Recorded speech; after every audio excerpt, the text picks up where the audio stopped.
Where am I? I don't know. I don't know whereabouts I am. I'm smack dab between the, not far from the Stamp River and Central Lake, I think. The timbered area, really close to where some guys had an experience. They work at a local fishing shop. Why am I here? I don't know, why not? I want to go up and snoop around. Do something different. And get some voices heard. So we'll see how this goes. Now, where are we? So many people. I gotta get a bunch of these done, so I'm taking off again. Now listen to this. This is titled Bailey, Colorado Bigfoot. Steve, I was watching a video today, May 11th, 2022, and remembered the story from not too long ago. You may have seen these photos floating around on the internet. They are photos a man took from inside his house in Bailey, Colorado. He saw the creature saw him. The creature closed his eyes as if you can't see me if my eyes are closed. I've had experiences myself. 1968, about 4 miles up Kootenai Creek in the Bitterroot Valley, Montana, camping with my older brother. We were up talking to two girls that were also camping up there. They were on their way out. They were on their way up the canyon and camped at the same location. About 1 a.m. from way up the canyon, we heard what we thought were wolves howling. The hair on my neck turned to wire. It went on for a short time, then stopped. Several years later, watching a video about wolves, I heard a pack howling. It was 3 octaves higher than what we had heard that night. I'm curious, so I started looking at many videos of wolves, and all of them were a much, much higher pitch than what we had heard. Another time, years later in the same canyon, my wife and I were mountain trail running, back when we were in good shape. The canyon is very steep on both sides, with lots of overgrowth. For about half a mile, we were paralleled on our way out. Branches snapping, always about 20 yards to our right. We ran faster and kept it up until we got to the trailhead and our car. Funny stuff. Keep fighting the good fight. D. Stevens. Okay, man, thanks for that. And if I can, I'll load these photographs up. Looks weird to me. Looks really weird. I think I might have seen these before. I don't know. Doesn't matter what the photo is. The crowd's going to scream out hoax every time anyway. But I'll share them up if I remember to when I get back, man. Thanks for that email. Now, let's get down to the bottom of the list here. Alright. Listen to this. Disappearing Stump with Eyes is the title of this one. Steve, I hope this email finds you well. You too. I've written in before and a couple of times. This is just basically reporting to you what I saw last week. I was hiking in the Wrangell St. Elias National Park. Elias National Park. It's the largest national park in the U.S. at 20,000 square miles. As we walked towards the glacier, with a little glacier scrub around, I saw a large stump. Large stumps aren't near glaciers. There would be no time for a large tree to grow after the glacier ice retreated. Anyway, I stared at the stump that was probably 30 yards away. As I looked at it closer, I could tell it had eyes, and it was looking at me. So I walked towards it. I tripped a little on some brush, looked down for a second to look at the brush that was tripping me, then looked up, and the stump was gone. How many frickin' times are we going to hear that exact similar experience? You just glanced away for 1 second, back, gone. There's no sound of running, no creepy feelings, just a missing stump. I walked where it had been, and I spent 15 to 20 minutes looking around, and I found nothing out of the ordinary. 2 days later, I walked the same trail as it was getting dusk. I kept looking for the same stump that had disappeared. In the same area, within a quarter of a mile from the stump, I saw a black figure of a sabe. It was huge. I'm 5'10", and this sabe was around 12 feet tall, 5.5 feet through the shoulders, and it was black, not like a black bear. It was so black it seemed to absorb light. It was standing behind a spruce tree. It was about its same height. I saw it, waved, said, "Hello, big brother," and kept walking. I didn't want to piss it off. Like a bear, I respect these creatures, but unlike a bear, I have no real chance of winning a fight with one, much less survival. Much less several. This time when I saw Sabby, I wasn't scared or so freaked out I couldn't function. My thought was to be polite, respectful, show no fear, and keep getting distance between us. Take care and thank you for what you do. Alright. You have a set on you that needs a wheelbarrow to pack them. Alright? Not too many people will keep their shit together enough to actually think correctly and speak out to them, right? Not too many people. Thanks for sending that in, man. Here's another one. The Laughing Sabbath, an experience from Oklahoma. Please don't use my name. I work in a sensitive field, and it could affect my employment. This happened in 1970. I was 13 years old. I lived in a suburb, which was developed in 1955. My home was located by Crucho Creek, a large creek that runs through Oklahoma County. This creek connects to the North Canadian River, which eventually connects to the Mississippi. Crucho also, coincidentally, runs right through the middle of Tinker Air Force Base. This is a large creek, fairly heavy-wooded on both sides. I was returning from a friend's home about 10 p.m. It was fully dark, but with a very bright moon, no street lamps back then, it was still semi-rural in our neighborhood. I had to cross the bridge over Crucho to reach my home. I crossed this bridge a thousand times in my life and thought nothing of it. This time, however, was different. About halfway across the bridge, the smell hit me. Rotten garbage mixed with dead meat would be a good description. I stopped and looked over the railing of the bridge down to the water. I thought there was possibly a dead animal in the creek, and I saw nothing of interest. Then I heard and felt it. Something was moving under the bridge, and it was something big. It was also headed for the same end of the bridge that I was. There was a steep path that ran under the bridge and come up at the end of the walkway. I had the very clear impression it was trying to reach that point before I did. I also knew I couldn't let that happen. I left a vapor trail off that bridge. I stopped about 40 yards from the end of the bridge to look back. It came up out of the creek at exactly the spot I had feared it would. I estimate it was 8 to 9 feet tall. Its shoulders were at least 4 feet across, long arms almost down to its knees. My guess at its weight would be to 500 to 600 pounds. Like I said, it was dark with a bright moon. I could see this outline clearly, but couldn't see the facial details. We stared at each other for about 10 seconds, and then it hit me. He was very amused that he had scared me, and by how fast I had cleared the bridge. I also got that he was faster and could have caught me if he wanted to. I could feel his laughter. Now I was pissed. I was a kid that grew up hunting from the age of about 8. I was the proud owner of a .308 that I had received on my last birthday. I also owned a 12 gauge. I had taken my first year that year and was well versed in the woods. My reaction to being scared or bullied has always been anger. So I yelled back at him, "If I had my .308, you'd be laughing out the other side of your ass." LOL now. I then got a feeling of disappointment from him at my reaction. He stepped back down into the creek and was gone. I've thought about this a lot over the years. I'm 64 now, and this is what I've come up with. It's not exactly mind speak, it's more mind impression, more the sharing of feelings or of actual thought. I felt his amusement and laughter at scaring me and his disappointment that I reacted with anger. Yeah, that's kind of a different one, isn't it? Very interesting point, though. The fear I felt on the bridge was initiated by him. Again, it was a feeling, not spoken or visual. I did not hear the word run. I felt the thought run. No, I don't think he wanted to harm me. If he had, I'd be a face on a milk carton gone a long time ago. And no, I've never had any other contact with the Sabby or anything else. I hunted fish for 50 plus years and enjoyed every minute of it. I will always remember the Laughing Sabby. Steve, I enjoy your content and your attitude. Keep up the good work and be safe and stay healthy. And you too. You too. That's an interesting one.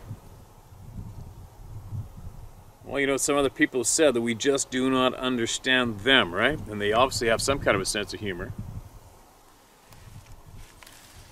Do my little 360 here. There's absolutely nobody around here. There's an old thin power line right there.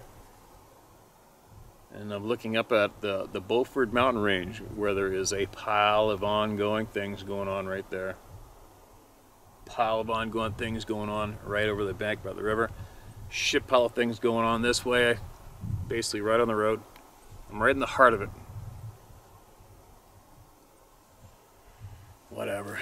See what comes, if anything. Or not. Either way, I got every right in the world to be right here where I want to be, right? But anyway, that was a very, very interesting one.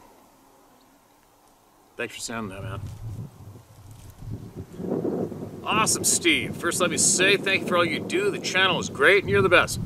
Thanks for the kind words. Back in May 2012, I was a member of a Facebook group, blank, blank, blank. We shared knowledge and takes on how to thrive in the forest of North Carolina. Planned a 3-day camp out in Uwharrie National Forest, located in located in central North Carolina. There's about 12 of us attending, sitting around the campfire that evening. The subject of Sasquatch and other cryptids arose. The first episode of Finding Bigfoot on Animal Planet had already aired a few days earlier. How embarrassing. And it featured a thermal image video of an Uneasy Bigfoot.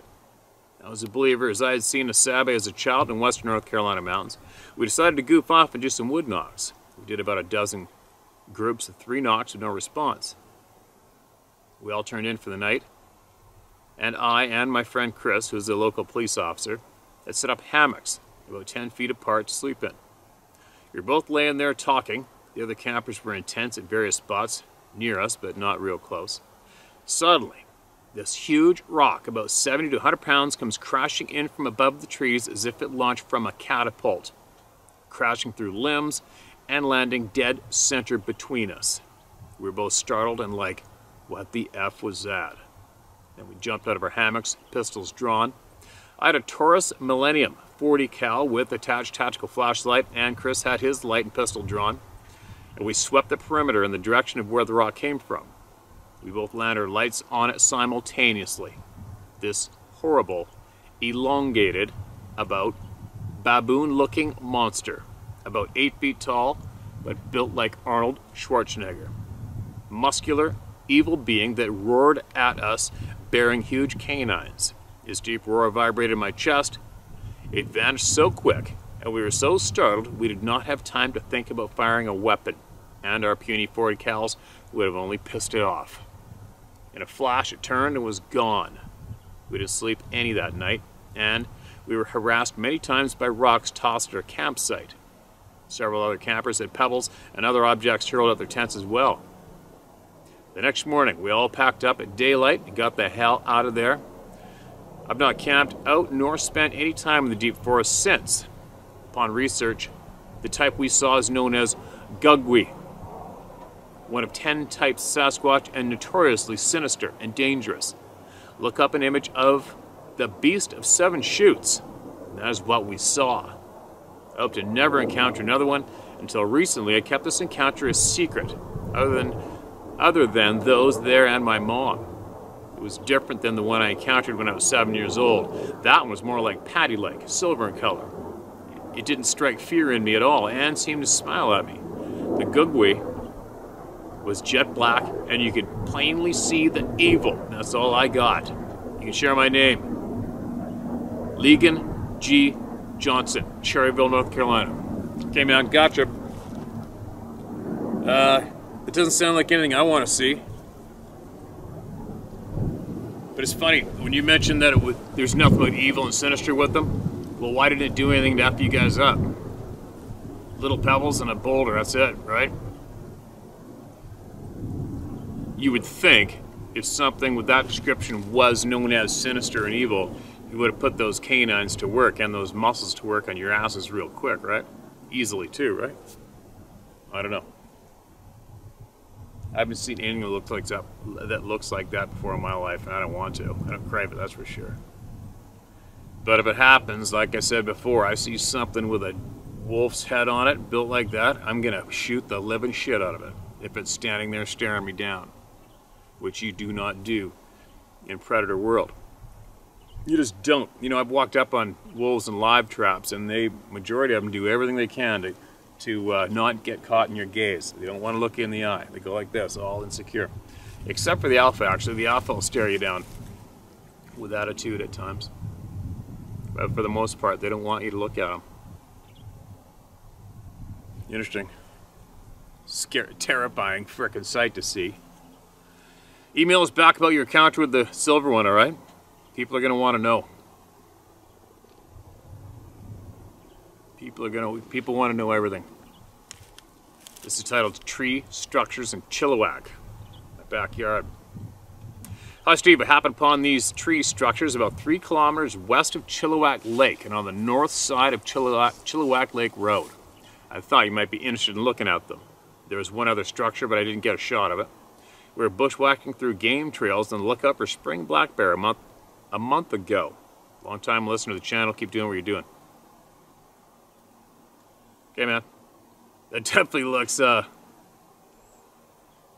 doesn't look that normal, does it? I mean, it doesn't look like it was, that looks like one of those games with the marbles and the sticks in it. Let's see if I can do it this way.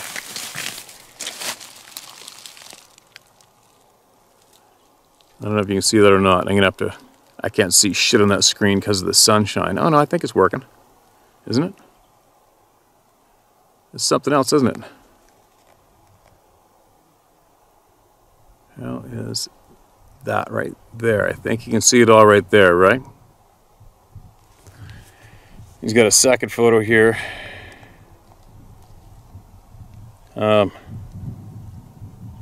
Some more, I don't know, it just looks like tree bent over to me, but who am I, right? Some of you might be interested in that.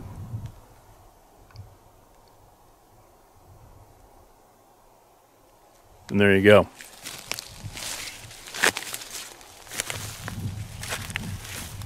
It's funny, this place isn't that relaxing, I can admit that.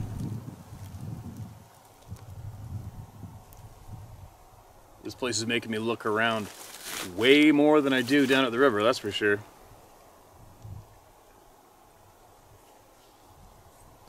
But anyway, Chilliwack Lake, we had somebody, I've had lots of people email in from Chilliwack Lake.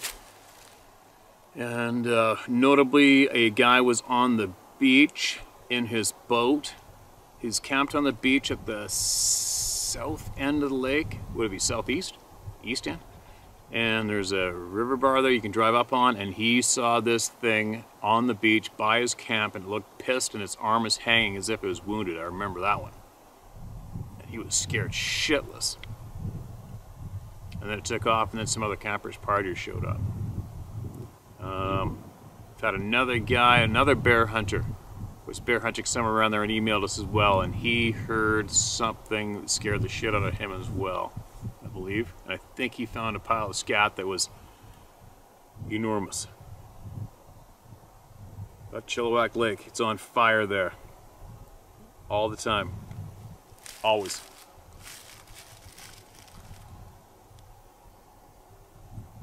Here comes another one. Thanks for sending that in. Bet you Randy Bryson's been there. Morrison Lake, Ontario. Morrison. M-O-R-R-I-S-O-N, Lake, Ontario.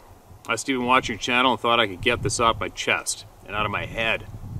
For years, my friend's parents had a cottage on Morrison Lake, Ontario, where we visit throughout all seasons in the 70s. We were teens that would chop wood, sled race in the winter, and motocross, fish and hunt in the off-season. We'd bring many of our friends up to party for the weekend and get loose. We decided to bring cross-country skis up on a particular weekend with a group of about 10 friends arriving on a Friday and planning to returning back to the city Sunday Eve. On the Saturday, and after a full day of sledding, we had dinner, decided to do some cross-country skiing with our personnel filled with our choice wineskins. It was friggin' minus 40 up, but we were game for adventure. Our group departed the cottage on skis, home for the first time, down the road into the moonlight. His uncle had a cottage down the road. In behind the cottages was very thick brush with logging trails where we would ride our toys. From the road to the back of the cottage properties was about 200 to 300 mixed cleared feet. In front was the road, and on the other side of the road was the lake. We skied laughing our asses off at each other because some of us were green. I just bought new skis, lending my old pair to one of the friends. As the leader, most experienced, I decided to venture towards the trees/brush line off the road and hoped to break through the brush and get on the trails we had been sledding on earlier during the day. The tree line was on our left, about 1,000 yards down the road between his and his uncle's cottage. The snow was a couple feet deep and very hard to ski through. I knew if we got to the trail, it would be much easier and fun for me. Street skiing sucks. 3 of the group followed me and the rest lagged behind, whining about going into the brush area. The 3 behind me were about 30 feet back following my trail. As I reached about 20 feet from the tree/bush line, I was the smallest in the group. It was totally black, and when a cloud covered the moon, complete darkness. I stood there staring at what I thought was someone/something moving in the shadows of the dark brush line. I moved a couple feet closer and said, "Hey!" Whatever it was, it first growled in a very low tune, finishing with a high-pitched squealing "wee," which could easily be heard back to the road and probably the other side of the lake. It was so loud it felt like it torn the skin off my body and removed my soul, lol. I froze in shock for a good moment, waiting for whatever it was to come out and take me away.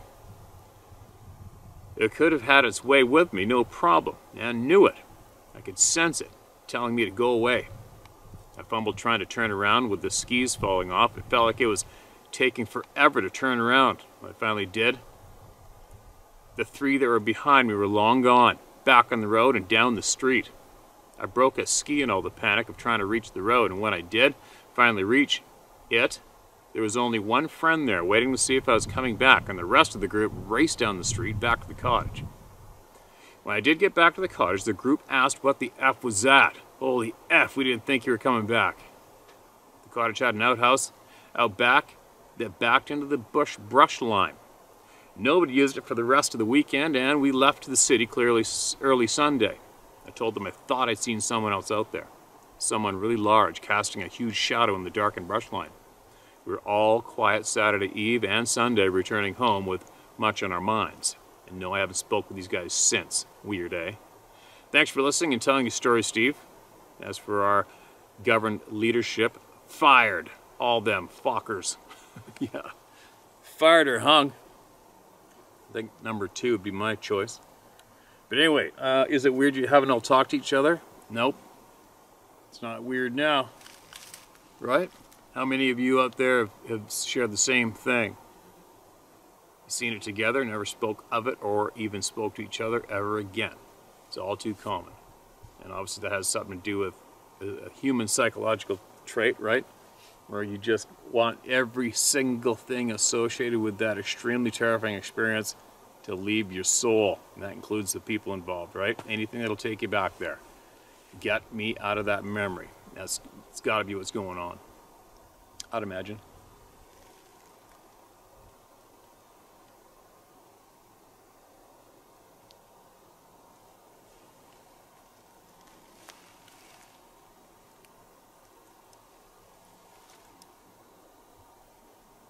I'll give you guys a 360 before I leave. Pretty quiet around here.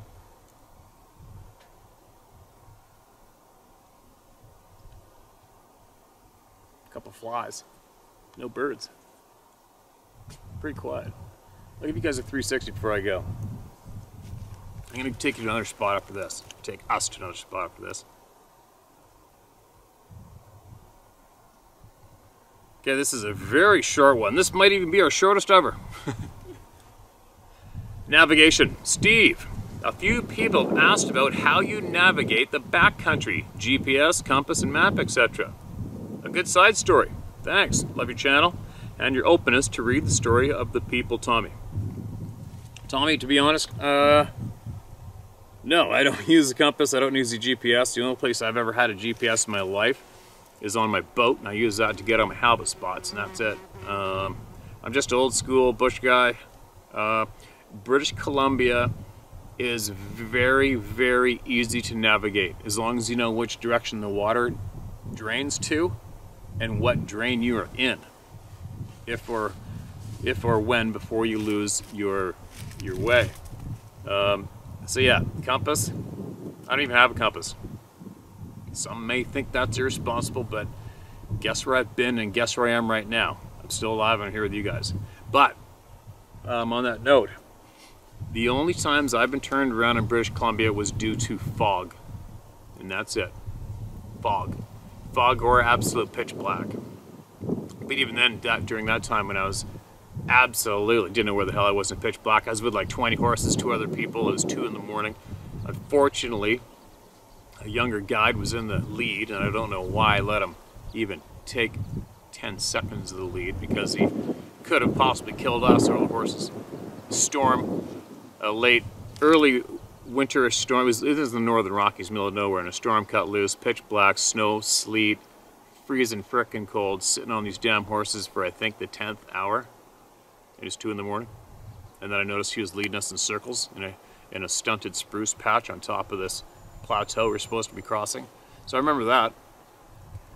But other times I've been hanging by myself, and as soon as the fog rolls in, and here's a note for all of you: when the fog rolls in and you're in timber, you're not near a road or a pathway, you better do something about it. You better react quickly, or don't. God, I swear I seen something over there just now. Or don't panic and don't lose where you are. Possibly, if you have to and you can, stay put until the fog's gone, because the fog will ruin everything. But another thing on a side note is the first time I went to the southern U.S., I flew into Memphis, Tennessee. I was taken by some guys. We road tripped to a small town in Missouri to go turkey hunting, and we went into those woods in the dark. I did not know where I was, and every single, it was flat-ish, just little tiny rolly rolls through the timber, those hardwoods, and I, for the life of me, didn't have a clue how the hunters navigated that shit. No mountains in the horizon, nothing in the horizon for me to go by, which I grew up doing and still do today. But I'll tell you what, for me, when you're in those endless hardwood forests that go forever, and there's no horizon, and you don't have a compass, that for me would be, that's recipe for disaster. Especially for me, never being there before. I wasn't familiar with where the roads were. I wasn't familiar where the roads were there, where any ponds were. There wasn't any creeks or rivers. Just the odd pond, roly.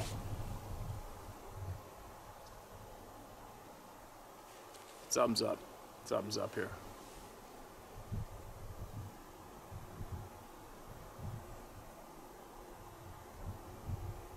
I'm absolutely not relaxed. I heard something twice over there, and I thought I saw something go like greased lightning just over the horizon of those trees and this rock right there. I know I did. Could have been a bird.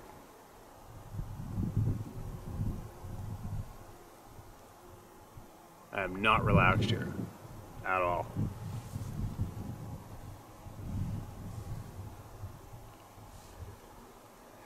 All right, I'm going to share one more.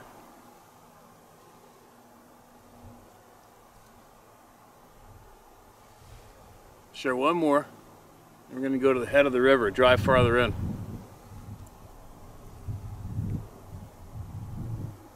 And carry on from there. Okay, this is titled Weird Hunting Trip. Hi Steve, my name is Dakota. Been listening to you on YouTube for the past 6 months, and I'm proud to say that this channel is a humble platform to get the message out and let the people at the round table of knowledge share their encounters. I'm not a member yet at the table of knowledge, but I possibly could be, just don't know for sure, because I physically did put my eyes on this being. Here we go, I'll share my story just to get it off my chest because it haunts me every time I think about it. Anyway, 13 years old, I went hunting at the hunting cabin with my family and friends. This is supposed to be just a weekend trip, which it was. It was just different from times I've been in the woods growing up as a kid. I live in Pennsylvania, and our hunting cabin is off an 8-mile dirt trail in Snowshoe, Pennsylvania called Devil's Elbow. There's a handful of cabins as you go back this pipeline trail head There's endless dirt roads which can easily get lost on no matter how many times you've been back there. There's hundreds of pipeline heads that need to be maintained all the time. The Mount Laurel gets so thick at times you can't even weave your way through them to put on drives or anything. Anyways, we went out the day before buck opened in rifle season and marked the trail back to our tree stand with reflective tape. My dad and I, 3 years before that, built a 2-platform tree stand off the ground because it was so thick with mountain laurel. The trail back there, if you're walking in slow, is about an hour, but that's where the deer always were. So we'd get up around 3 a.m. to drive out of there and walk back before light. This morning should have been an easy hike in since we were just back there the day before to make sure a dead tree hasn't fallen on our redneck tree stand. But as we started walking back, the terrain changed. We were following our marked trees and seemed like we were going the right way until half an hour, and we noticed the terrain was going uphill now. That's not normal, because it's flat terrain until you get to our tree stand, which stands on a steep mountain on one side and the ridge on the other. Every time I've been in that tree stand, the deer always come up from the hillside till they get to my side, till they get to my stand. They're pointing, they're panting, and walk slowly past the stand at 30 yards away. Some missing punctuation, be patient. But now, we are not recognized the terrain and should have been in our spot by now. When all of a sudden, my dad says, "This isn't right." We're turned around somehow, and I say to him, "How can that be? We've been following this marked tape trees." As soon as I said that, something big got up 20 yards in front of us and bushwhacked his way back through the thickest of laurel ever. Sounded like a freight train. I was scared to death. I said to my dad, "What the hell was that?" He said, "Probably a bear." And I said, "That was one fast bear and big bear." At this point, we were lost, and I had to wait till light to get our bearings back. As soon as the sun came up, we noticed we were about 20 yards from the truck, and it was impossible for that to happen. We walked in a straight line for 30 minutes. We stood there for a few minutes trying to figure this out rationally, but had no damn clue. I'm a believer of these Sasquatch beings, and I have a feeling that's what we stumbled on that morning. I mean, how do you explain the reflector tape that leads us right back to the truck when we just put it out the other day? And to this day, me and my dad think it's the most strangest thing that ever happened. Anyways, I always wanted to share this. Now I know it isn't as good as everyone else's encounters on this site, but I still can't figure out what turned us around that day. And it sounded like a train ripping through the forest. And one thing, it ruined our hunt for that day. We went back to the cabin and my dad kept saying, "This makes no sense at all." Anyways, thanks for the platform to share. You're one of the nicest men I know and today in this world, and that's hard to find. Keep up the good work. Maybe one day we can solve this. I also want to say thank you for the people speaking up about this. My whole, like I talked about Sasquatch and believed in him. Hopefully maybe someday I'll have a sighting, or maybe I won't want to. I don't know. I just know there's stuff in this world that goes bump in the night. I've had those feelings people get. Sorry for the horrible grammar. Steve, keep up the good work, and maybe someday we'll cross paths and shoot the shit. Who knows? Thanks. God bless you and the USA. From Dakota R. Okay, Dakota, thanks. You know what I'm going to say. You know what it was already. You know what it was?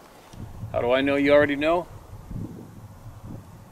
Because you went out of your way to email us. And that's a big effort. It's a big effort for me to even frickin' reply to a text these days. So I can vouch for that. It is a big effort to go out of your way, find a place like this, dig up the email address, and go to typing, and go to sending. It's a big effort. And only people that do it are people that have seen these damn things or know what they know. You know what it was. Before you email us, you already know what it is. But anyway, I don't envy that one either. I don't envy any of them. I'm going to give you a quick 360 and I'm going to carry on. I'm going to pre-make a bunch of these before I leave here. And while you guys are watching these, I'll be bashing the shit out of myself on the ocean again. I heard something that way, and I seen something that way. That's all I got. What was it? I don't know. Here we go.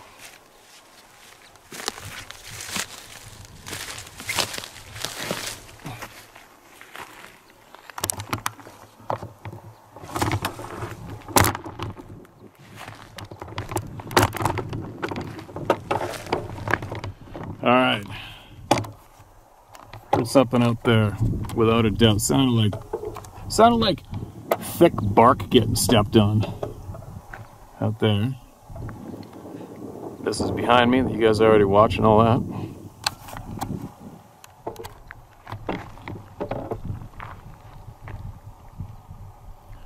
Just over the banks of the river, there's the Beaufort Range Mountains. And as the crow flies, my place is that direction. I don't know how many miles, handful. There's the 360. All right, be safe out there. I'll be back.